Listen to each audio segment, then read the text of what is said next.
This is our project, Privacy Preserving Machine Learning on Federated Graph Database Systems of CSA Group 22. These are our members, supervisors Dr. Meeru Daratna and Professor Jayasena, and student members, myself, Damatha Seniratna and Isuru Vijayasiri. Allow me to do the introduction. In the real world, we have different forms of graphs. For example, social graphs, which represent social interactions, biological graphs such as PPI interaction networks used in drug discovery, as well as knowledge graphs used by Google and other search engines for their services. To do network embedding, there are different approaches, and currently GCNs offer significantly better results in downstream graph machine learning tasks. Collaborative machine learning is where we utilize data coming from multiple sources to train a machine learning model.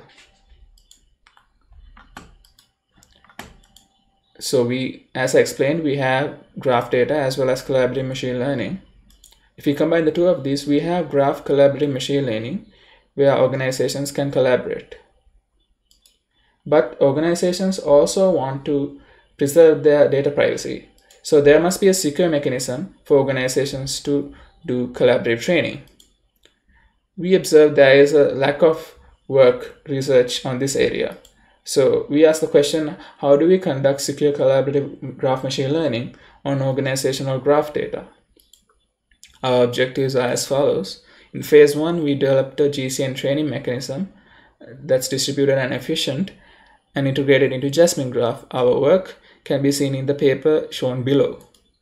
In phase 2, we extended that mechanism for efficient and secure collaborative GCN training between organizations using federated learning. Our solution, the bigger picture, is that we want to train a graph machine learning model using the data coming from multiple organizations. There are a couple of challenges to this. One is a dimensionality mismatch, since each organization maintains their own data and that data is coming in different forms. Another is the privacy preservation. To tackle this, we propose two approaches. One is the common attribute approach and the other is the common entity approach. Our overall solution pipeline is as follows. First, each organization uploads and partitions their graph, then follows a pre-processing step, either the common attribute approach or the common entity approach, based on the phase 2 of our research. And then the coordinating organization initializes the global model and then shares the model weights with the other organizations. Then each organization using that model trains on top of their data using the phase 1 mechanism, and then after a couple of training rounds, each organization shares the model weights with the coordinator. The coordinator then aggregates these model weights. This is called federated aggregation, and this process can repeat. So this process we dub organizational federated training. The common attribute approach can be seen in this diagram. The idea is to eliminate the data heterogeneity by taking a subset of node features, and this subset is the common set of node features. And these selected node features are used downstream for the federated training. The common entity approach is a slightly more advanced process, where for the common entities, we align the node features coming from all the organizations.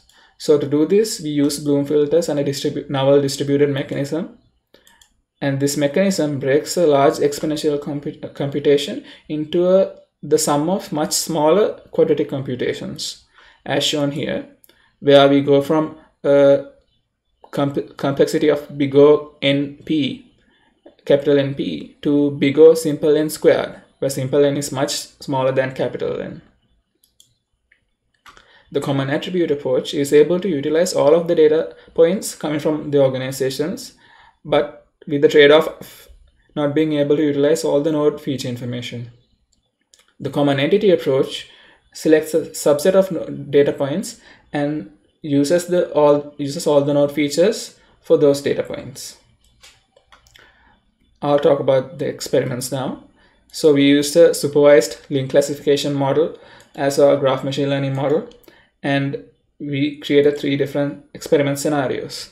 As you can see, in all the scenarios, our two proposed approaches outperform the local training, where a single organization trains by itself.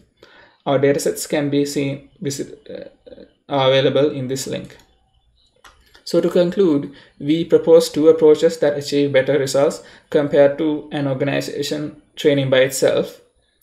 The common attribute approach is suitable when the overlap between the datasets of organizations is low to medium, and when the overlap between the organizational datasets is high, the common entity approach is more suitable.